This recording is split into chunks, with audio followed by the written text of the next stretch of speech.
Hey everyone, and welcome back to Senior Care Insights. We're all about keeping you up to date on the latest in senior health and well-being, right?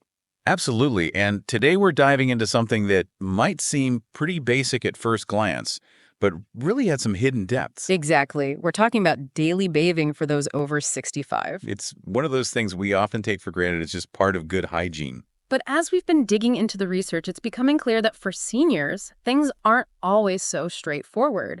What seems like a simple, healthy habit can actually have some unexpected downsides. It's true. We've both worked with older adults for years, and we've seen firsthand how some pretty common practices can sometimes have unintended consequences. So for the next little while, let's unpack some of these potential risks and surprising truths about daily bathing and what it can mean for someone over 65. Sounds good. Okay, let's start with something that might make you think twice next time you crank up the hot water for a bath. Right, the temperature. It's actually pretty fascinating how a hot bath can impact the heart, especially in older adults. Yeah, I remember reading that hot water can cause blood vessels to dilate pretty quickly. Exactly, and it's that rapid dilation that can be a problem. See, in younger people, their system can adjust pretty easily. Ugh. But for someone over 65, this sudden widening of blood vessels can cause a pretty noticeable drop in blood pressure. Okay, so their blood pressure dips. What's the big concern there? Well, if someone already has high blood pressure, heart disease, or even just weaker circulation due to age, that sudden drop can be a real risk. It can put a lot of strain on the heart. I see. That really reframes the idea of a hot bath as relaxing, doesn't it? Yeah, it's not always so simple. And it reminded me of this story we came across about a 90-year-old gentleman. He'd been taking hot baths every day for years, seemed pretty healthy. But one day, right there in the bathroom, he had a heart incident. Ooh. Thankfully, his daughter found him pretty quickly, but it was a big scare. Yeah. And, it really brings to light that our bodies change as we age. And what might have been fine for decades might not be so safe anymore. That's a powerful reminder. And it makes you wonder about those underlying changes that make older adults more vulnerable. Well, one key factor is the autonomic nervous system. It basically controls all those automatic functions in the body, like heart rate and blood pressure. And as we age, it just doesn't react as quickly as it used to. So when you have that sudden change, like going from a hot bath to a cooler room, the system might not be able to compensate as efficiently, and that can make those blood pressure dips even more pronounced. That's where the risk of orthostatic hypotension comes in, right? That dizziness or lightheadedness when you stand up too fast. Exactly. And in the bathroom, where surfaces can be wet and slippery, that dizziness can easily lead to a fall. But even beyond that, research has actually quantified the added strain on the heart from hot baths. They found that bathing in water hotter than about 106 degrees Fahrenheit for more than 15 minutes can increase cardiovascular workload by 20 to 30%. Wow, 20 to 30%. That's significant. Yeah, it's like doing a light jog, but in a slippery environment, right? Right. Not ideal. So, what are some practical steps we can take to make bathing safer for the heart? What advice can we give our viewers? Well, first and foremost, lowering the water temperature is key. Aim for somewhere between 100 and 104 degrees. It should feel comfortably warm, not scalding. Good point. And I guess always test the water with your wrist or back of your hand before getting in. Definitely. And try to limit bath time to about 10 minutes max. Makes sense. And this is a good tip for everyone, but especially for seniors. Stay hydrated. Drinking a glass of water before and after bathing can really help maintain a stable blood pressure. Hydration is so important. What else? A sturdy shower chair or bench can be a real game changer. It reduces the risk of getting lightheaded and falling. That's such a simple thing, but so important. It really is. And finally, and this might seem obvious, but try to avoid bathing alone, especially if you're over 80. Let someone know when you're taking a bath or consider getting a bathroom alert system just in case. These little adjustments can honestly be life-saving. Absolutely. Okay, let's switch gears a bit and talk about another area where daily bathing can present challenges for older adults. Their skin. We might not always think about it, but as we age, our skin goes through some pretty big changes. It really does. And what's interesting is that daily bathing, especially when you factor in hot water and harsh soaps, can actually accelerate those age-related changes in the skin. It can lead to more dryness, irritation, even damage. So that feeling of being squeaky clean after a shower, it might not be so great for our skin in the long run as we get older. That's right. You see, after about age 65, our skin's natural ability to produce those essential oils and lipids that keep it moisturized and protected starts to decline. So we're producing less of those natural moisturizers. Exactly. And it's estimated that by the time someone's in their 70s, they're producing less than half of what they were in their 20s. Wow, that's a big difference. Yeah. And those oils are so important. They act as a barrier, keeping the skin hydrated and preventing all sorts of problems. But when we wash every day, especially with soap, we're basically stripping away that already limited protection. I see. We're essentially washing away our own natural defenses. In a way, yeah. Yeah. We came across a story about a 78-year-old woman who ended up with really severe itching and inflammation because she had this habit of scrubbing herself thoroughly every day. Oh, Yeah, it no. got so bad that her skin was cracking, leaving it open to infections. And research backs this up. Studies have shown that older adults who use soap more than 4 or 5 times a week have a significantly higher chance of developing clinically dry skin, like Mhm. 60% to 62% higher. Wow, that's a big jump. It is. And it's not just about discomfort. When the skin gets that dry and cracked, it can be an entry point for infections. And sometimes those infections can become serious enough to require hospitalization. That's a scary thought. So, what's a better approach to bathing for seniors to protect their skin? Well, less is often more. Cutting back to bathing or showering about 3 times a week can be a good starting point. Okay, so less frequent bathing. What else? Being strategic about soap use is also important. You don't necessarily need to soap up your entire body every time.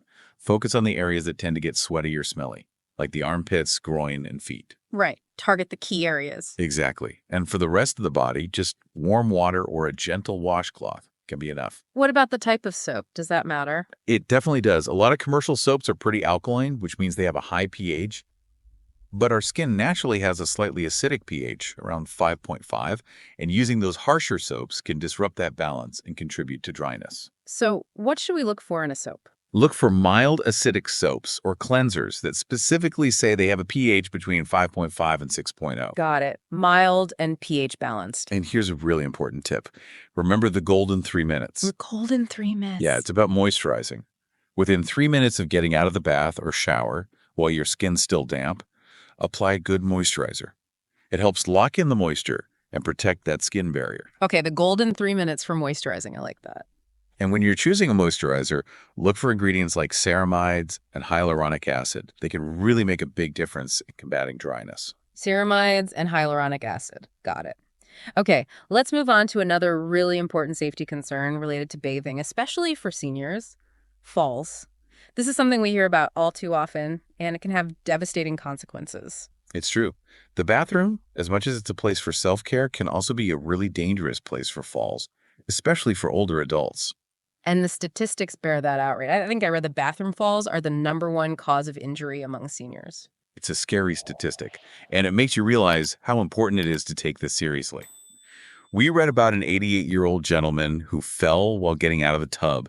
He ended up fracturing his hip, and it really changed his life. He lost a lot of his independence and ended up having to move into an assisted living facility. That's so sad, and it's not an uncommon story. Unfortunately not.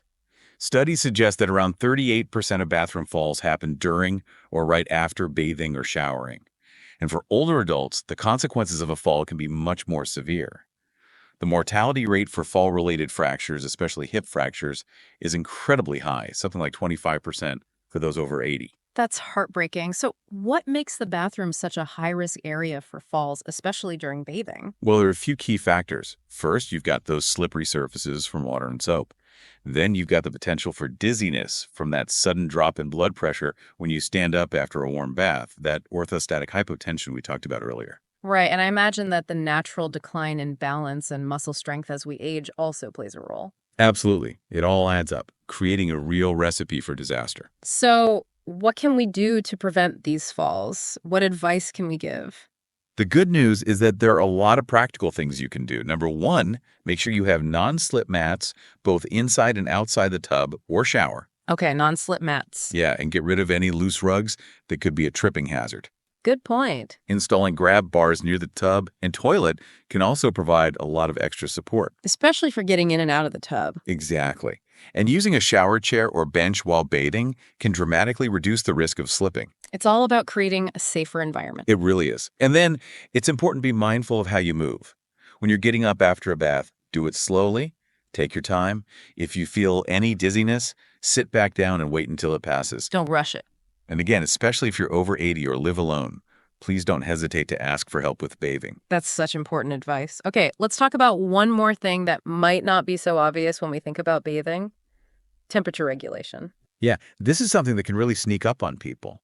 As we get older, our ability to maintain a stable body temperature can decline, and that can make us more vulnerable to temperature changes, especially after a bath. So even after you're out of the water, there are still things to be aware of. Exactly.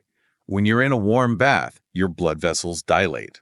Then, when you get out and are exposed to cooler air, if you're not careful, you can lose body heat pretty quickly. And I guess that can be especially risky for older adults who might already have a harder time regulating their temperature. Exactly. It can even lead to a drop in core body temperature, even to the point of hypothermia in some cases. I remember reading about a 92-year-old woman who actually developed hypothermia after taking a warm bath. Wow.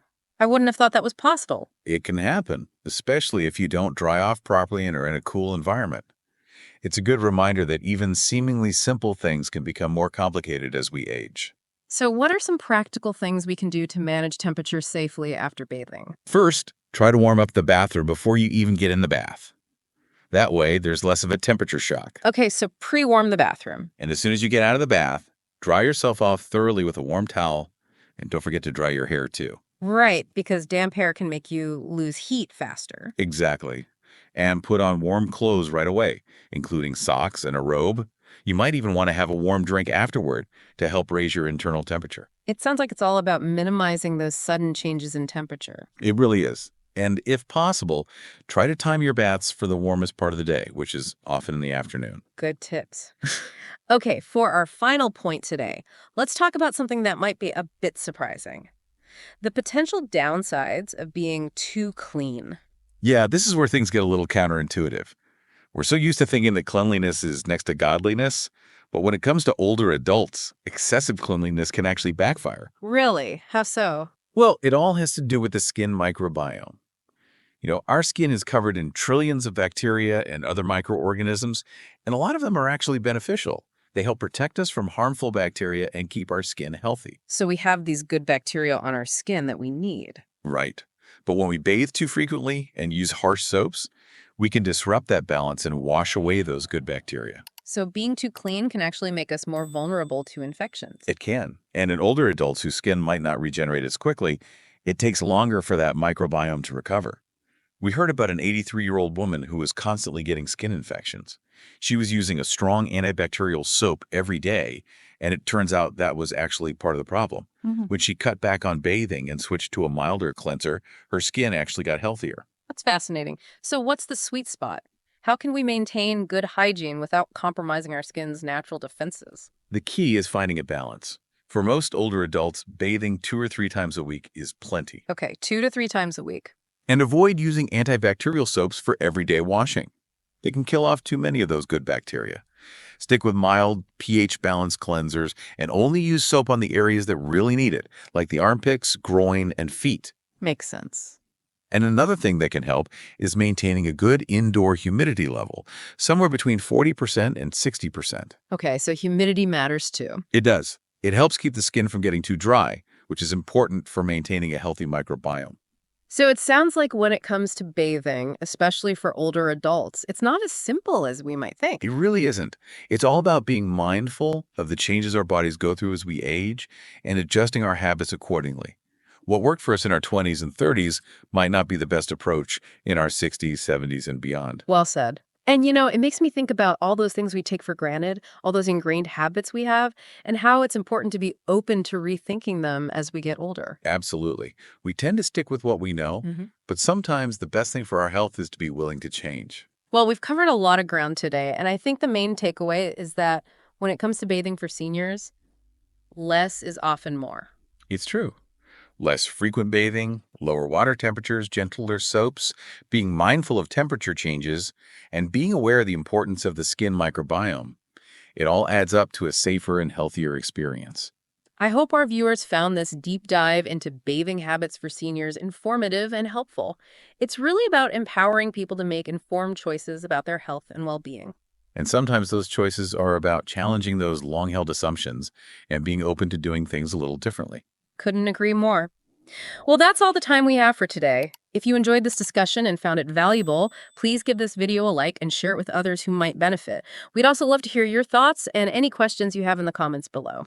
And don't forget to subscribe to the Senior Care Insights channel for more informative and engaging content on all aspects of senior health and well-being. We're here to support you on your journey to aging well.